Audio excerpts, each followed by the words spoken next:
अब हम स्वर्ग लोक पर विजय प्राप्त करेंगे। स्वर्ग लोक हमारा होगा, असुरों का।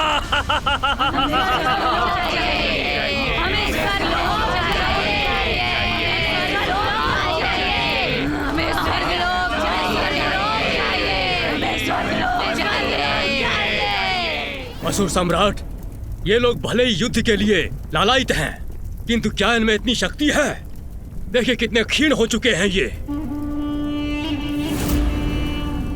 और देवताओं को युद्ध में परास्त करने के लिए हमें शक्तिशाली सेना की आवश्यकता है। यदि इन असुर सेनाओं द्वारा हमें स्वर्ग लोक पर आधिपत्य स्थापित करना है तो सबसे पूर्व इनके भोजन की व्यवस्था करनी पड़ेगी, अन्यथा इन निर्बलों को शक्ति नहीं मिलेगी। उचित कहता है दंतक।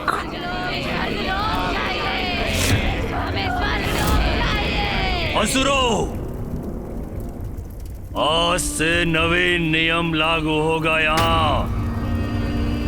अब तुम सब बालकों का नहीं, राक्षसियों का भक्षण करोगे, भक्षण करोगे, भक्षण करोगे, भक्षण करोगे, भक्षण करोगे। जाओ और अपना भोजन आरंभ करो और अपनी शक्ति बढ़ाओ। जाओ।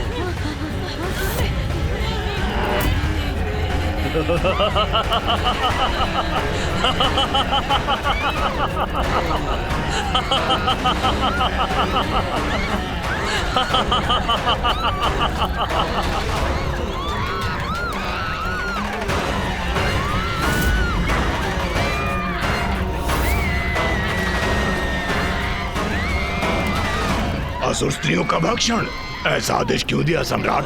एक कपटी स्त्री आदि शक्ति की भक्त दारुका के कारण हमारी ये स्थिति हुई है।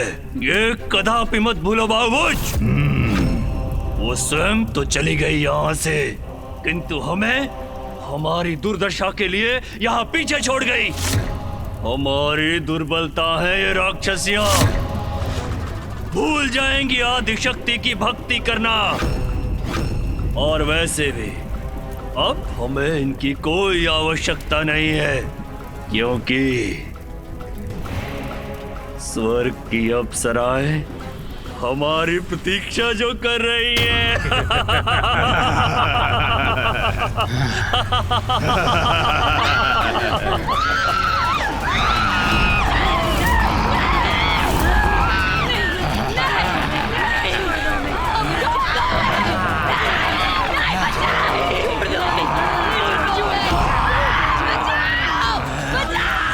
अत्यंत दुष्ट था ना ये राक्षस माता। एक दारुका पर क्रोध के कारण इतना बड़ा अन्याय किया उसने। अपने ही समुदाय की स्त्रियों को, सभी असुर स्त्रियों को इतनी भयानक मृत्यु का दंड दिया। ये भी नहीं सोचा उसे जन्म देने वाली भी एक नारी ही है। दुराचारी राक्षसों में भी इस राक्षस का ये कृत्य, स्त्रियों पर ऐसा आघात तो नीचता की पराकाष्ठा है। असुरों की तामसी प्रवृत्ति यही होती है गणेश। दया, ममता का लेश मात्र भी नहीं होता उनमें। होता है तो एकमात्र अहंकार का अंधकार। दारुक से भी अधिक कुटिल और दुष्ट था एकाक्ष। और जो वो चाहता था उसके लिए वो किसी भी सीमा का उल्लंघन करने के लिए तैयार था।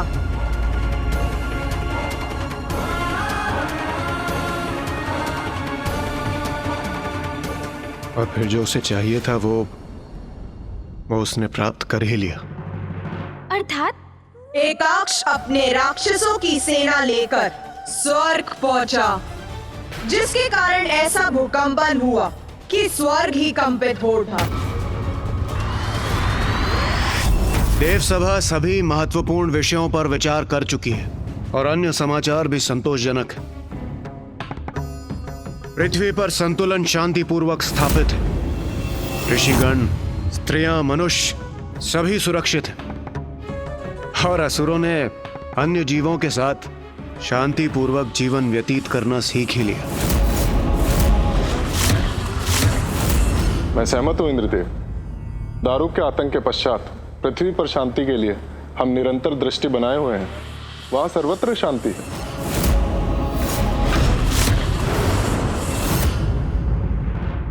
हाँ सूर्यदेव, आप उचित कह रहे हैं, किंतु हमें तब भी सतर्क रहना चाहिए, क्योंकि इन असुरों का कदापि विश्वास नहीं किया जा सकता। वो किसी भी समय कोई न कोई नवीन संकट अवश्य उत्पन्न कर सकते हैं। इंद्र, इंद्र!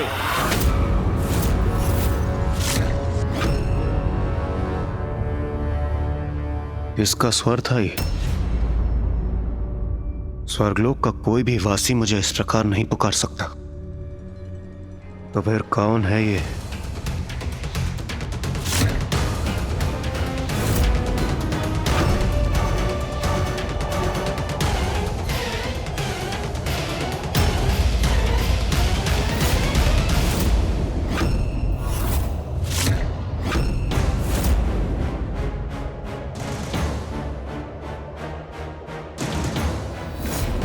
कौन हो तुम? और यहां स्वर्गलोक आकर इतनी धृष्टता से मेरा नाम लेने का दुस्साहस क्यों कर रहे हो?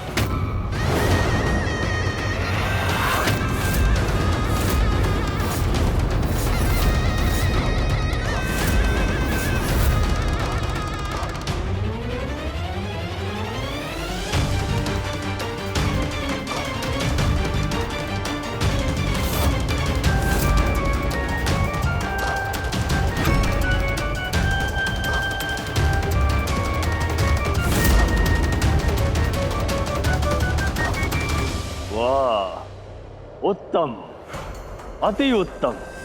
चमक दमक से परिपूर्ण है स्वर्गलोक। सुंदर, अति सुंदर।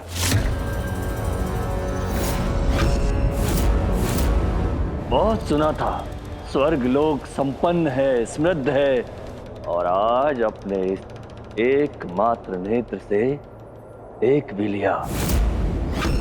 जो कुछ सुना था सत्य था, और समझ में भी आ गया कि तुम देवतागण अपने इस स्वर्गलोक की रक्षा क्यों करते हो, और क्यों ना करो रक्षा।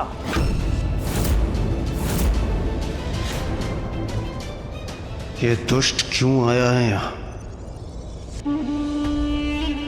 रक्षा करने योग्य सभी कुछ तो है तुम देवताओं के पास। बड़े ठाठ हैं तुम देवताओं के। इतने सुंदर भवन हैं तुम्हारे, आभूषण है,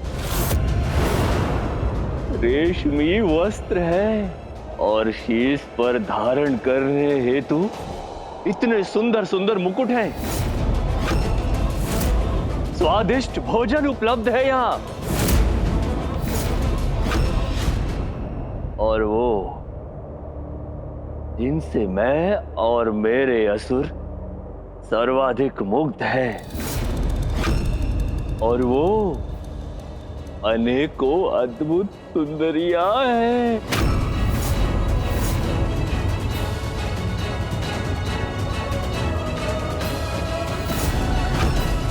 बस!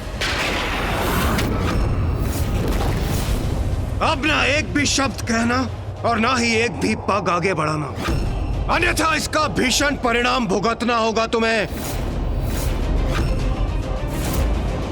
ओ इंद्रदेव, मुझसे बहुत बड़ी भूल हो गई।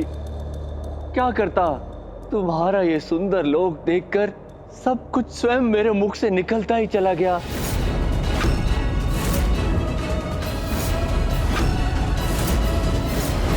किंतु अब मेरे शब्दों को ध्यान से सुन लो देवताओं।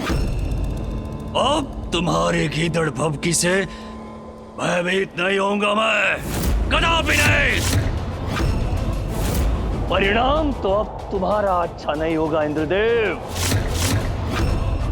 क्योंकि अब तुम्हारे राज्य की इति समाप्ति करूंगा मैं। तुम देवता यहाँ स्वर्ण सिंहासन पर विराजित हो, और हम वहाँ कंकड़ पत्थर की शैया पर विश्राम करने के लिए विवश हैं। तुम देवतागण यहाँ भोग और विलास का जीवन बिता रहे हो, और वहाँ मेरे असुर भूख और प्यास से मृत्यु को प्राप्त हो रहे हैं। उचित नहीं है, कदापि उचित नहीं है। मूर्ख असुर, तुम्हारे कर्मों के कारण ही माता महाकाली ने तुम्हें रसातल लोक में स्थित किया है, किंतु तुमने वहां पे भी कुकर्म किए, अपने सारे साधन नष्ट कर दिए। जब तुम ही प्रकृति का निरादर करोगे तो प्रकृति तुम्हारे साथ कैसे रहेगी? और जब प्रकृति नहीं रहेगी तो तुम्हें कष्ट ही कष्ट होगा।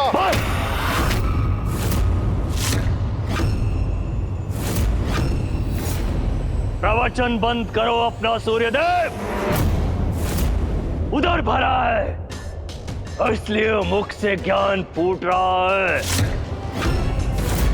किंतु भूख लगने पर ज्ञान नहीं, मात्र भोजन की इच्छा होती है, भोजन की। तो ठीक है, परिस्थिति उलट देते हैं। तुम कोमल देवता हमारा स्थान ले लो और हम असुर रहेंगे स्वर्गलोक में, स्वर्गलोक में, स्वर्गलोक में, स्वर्गलोक में। कदाचित तुम ऐसे मानोगे नहीं। प्रतीत होता है बलपूर्वक मुझे तुम्हें रसातल लोक लौटाना ही होगा।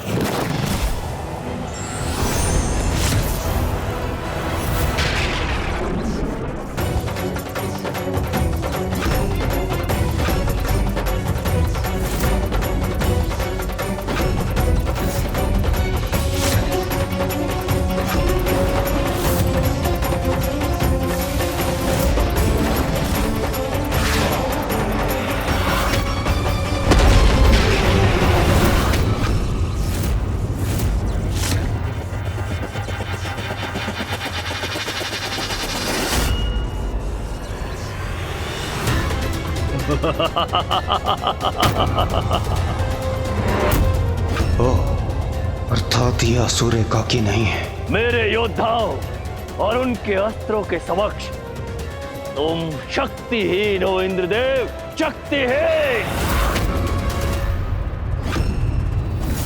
ये देखो मेरा योद्धा और तुम्हारी पराजय का स्वरूप।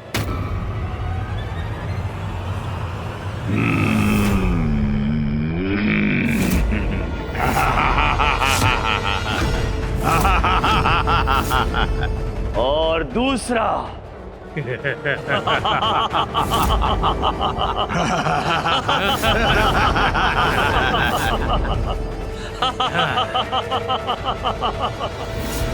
तुम देवताओं के लिए तो मेरे योद्धा ही पर्याप्त हैं,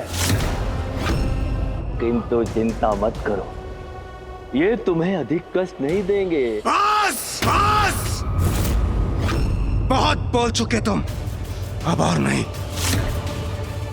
तो दिखाओ अपना पराक्रम और शांत कर दो मेरा क्रोध, अन्यथा ये स्वर्ग लोक छोड़कर चले जाओ रसातल में। संतक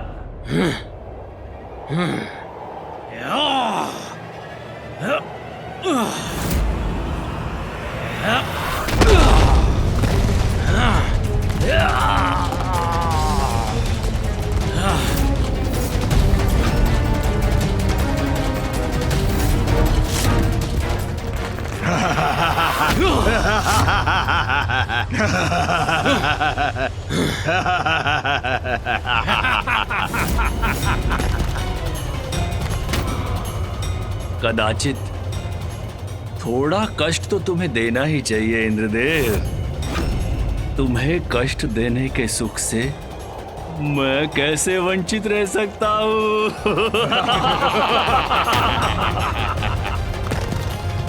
बाहुबोल, दिखाओ अपना पराक्रम।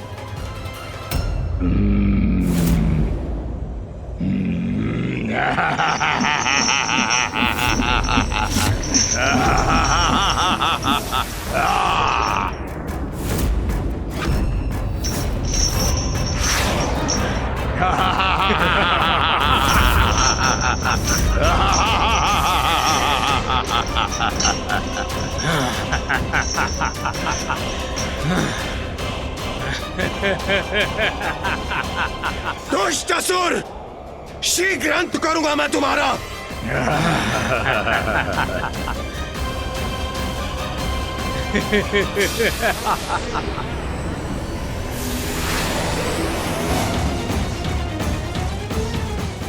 साहसी असुरों, हम देवताओं का सामना नहीं कर पाओगे तुम।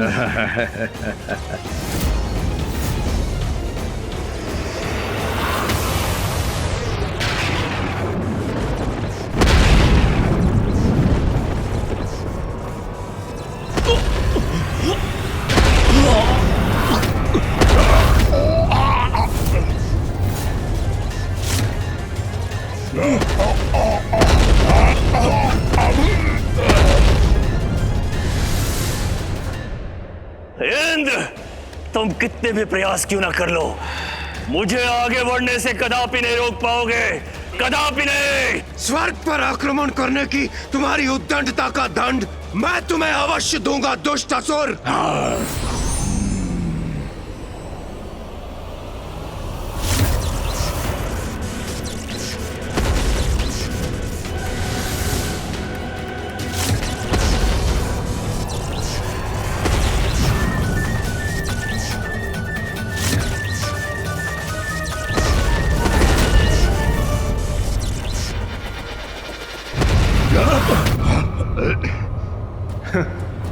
हम देवताओं की शक्ति से पार पाना इतना सहज नहीं है। क्यों? परिचय प्राप्त हो गया ना हमारे बल का। स्मरण रहे, तुम्हारा सामना देवराज इंद्र से हुआ था। अपने असुरों को लेकर लौट जाओ अपने लोक, अन्यथा पुनः दया नहीं करूंगा मैं। चलिए देवगण।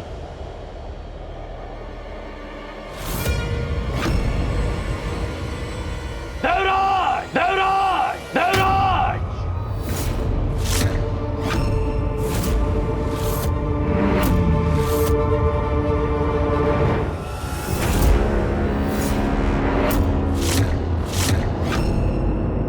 चलो स्वीकार करता हूं मैं, भूल हो गई मुझसे, थोड़ा कम आंक लिया था मैंने तुम देवताओं को। तो ठीक है, अब मैं युद्ध का नियम परिवर्तित करता हूं।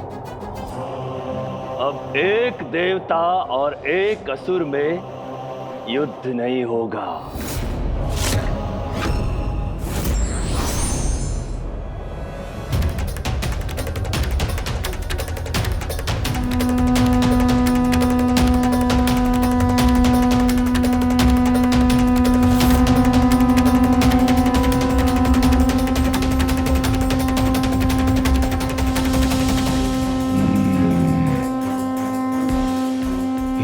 कर क्या रहा है? इंद्रदेव, ऐसा प्रतीत हो रहा है जैसे किसी का आह्वान कर रहा है।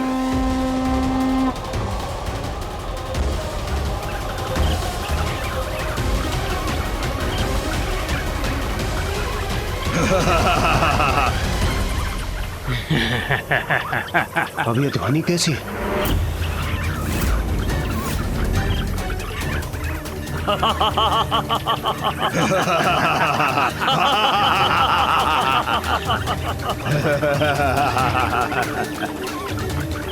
ये ध्वनि सुनाई दे रही है किंतु कोई दिखाई क्यों नहीं दे रहा?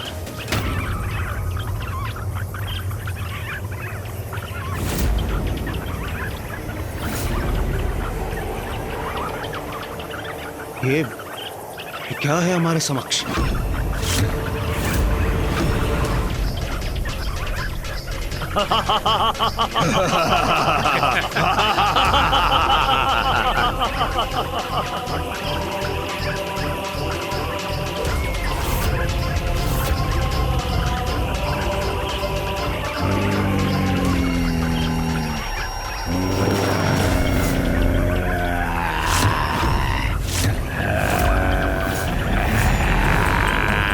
ये कैसे विचित्र और भयंकर असुर है। और अपनी भयानक ध्वनि के साथ ये हमारी ओर ही बढ़े आ रहे हैं। देवताओं, अब आएगा आनंद युद्ध का।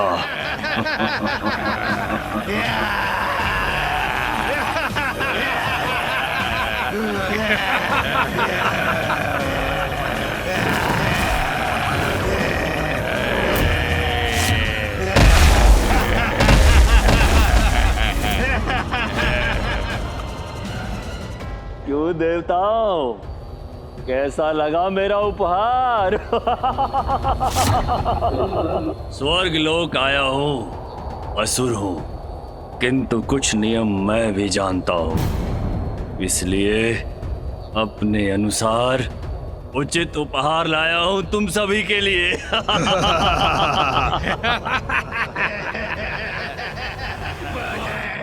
भोजन प्राप्त होगा हमें, आक्रमण करेंगे हम, स्वर्ग लोक पर अधिकार करेंगे, असुरों का साम्राज्य होगा, स्वर्ग लोक हमारा होगा। भोजन प्राप्त होगा हमें, स्वर्ग लोक पर अपना अधिकार होगा, भोजन करेंगे।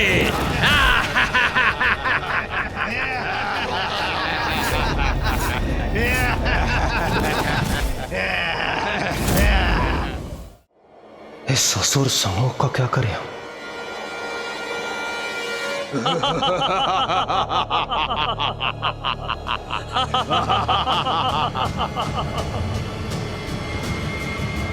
आक्रमण!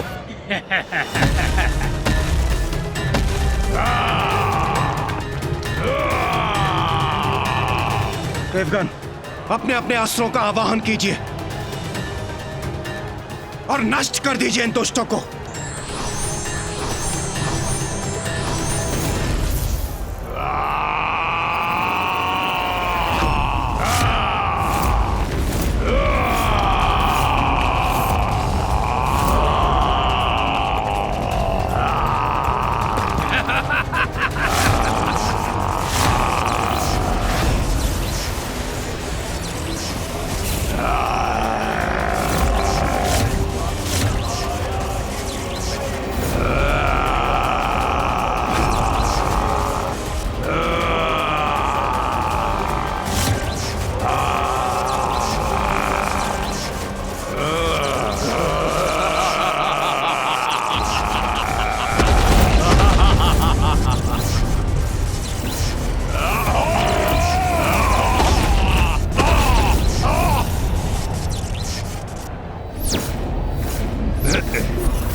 व्यर्थ है देवताओं का ये प्रहार, हमें उनसे कोई क्षति नहीं होगी, किंतु हमारे प्रहारों से नष्ट होंगे देवता।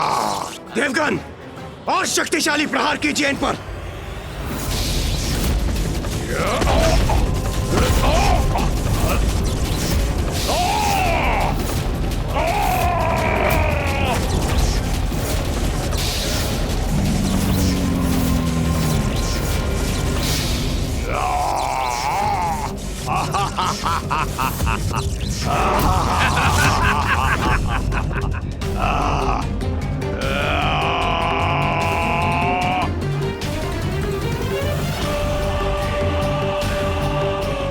हमारे निकट पहुंचे, इसके पूर्व ही इन्हें रोकना होगा हमें।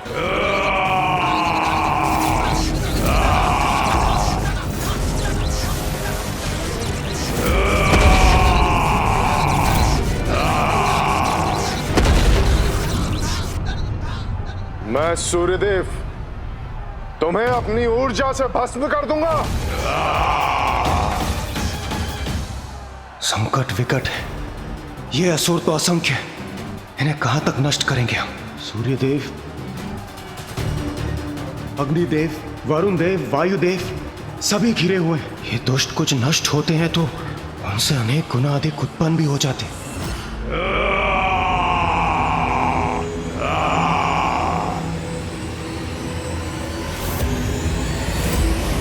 अब कहो देवताओं, आनंद आया? अब बोलो, इस युद्ध के पश्चात किसका अधिकार रहेगा स्वर्गलोक पर? असुर सम्राट, देखा आपने, मैंने कहा था ना, यदि हमारी सेना शक्तिशाली हुई तो हमें कोई परास्त नहीं कर सकता। उचित था, तुम्हारा कथन उचित था दंतक। अब कुछ ही समय में देवताओं की पराजय निश्चित है, निश्चित।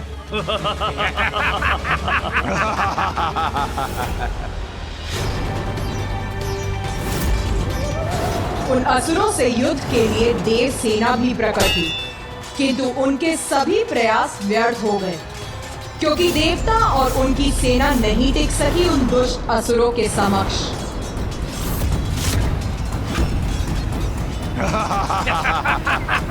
इस युद्ध में हमारा सफल होना संभव नहीं है। हमारी सुरक्षा संकट में आ जाएगी। हमें इसी क्षण यहाँ से प्रस्थान करना होगा।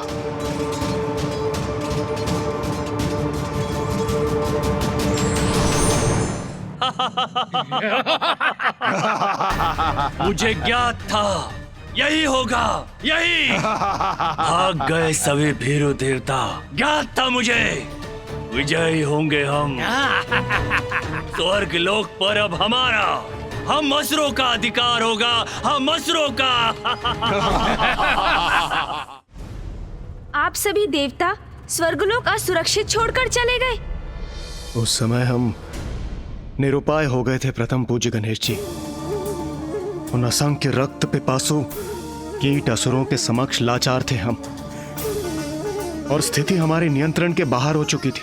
इसलिए उस समय युद्ध को छोड़कर स्वयं की रक्षा को सुनिश्चित करना अत्यंत आवश्यक था, जिससे भविष्य में हम सहायता प्राप्त कर उन असुरों का सामना कर सके और स्वर्गलोक को उनके प्रभाव से मुक्त करा सके। तो सहायता के लिए आप कहाँ गए थे देवराजेंद्र? उस एकमात्र शक्ति के पास जो उस स्थिति में हमारी सहायक बन सकती थी। कदाचित मैं समझ गया वो शक्ति कौन थी।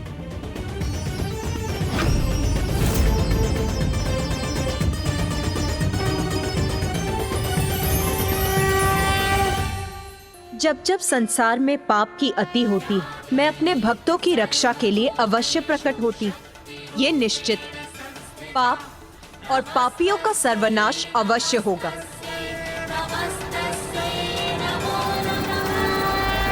मेरे अगले अवतार के प्रकट होने का समय आ गया। देवी छिन्नमस्ता।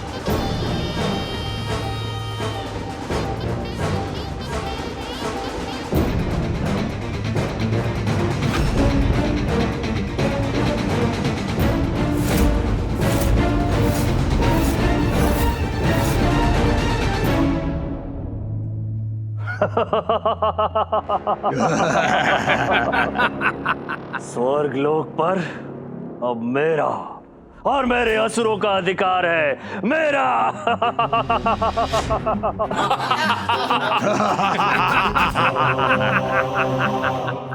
ये भोग विलास, ये सुख सुविधाओं भरा जीवन, इस सब पर अब हमारा, असुरों का अधिकार है, असुरों का। ये सब अब हमारा है, हमारा। और मैं हूं स्वर्ग लोक का सम्राट, सम्राट एकाक्ष।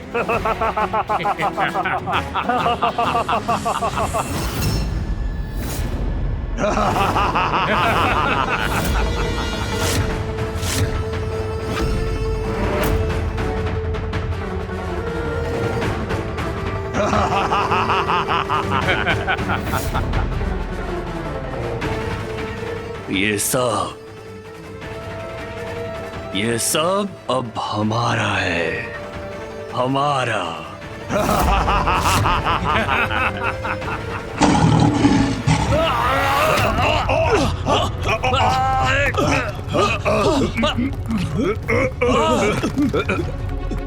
कैसा भयंकर स्वर है ये? कौन है?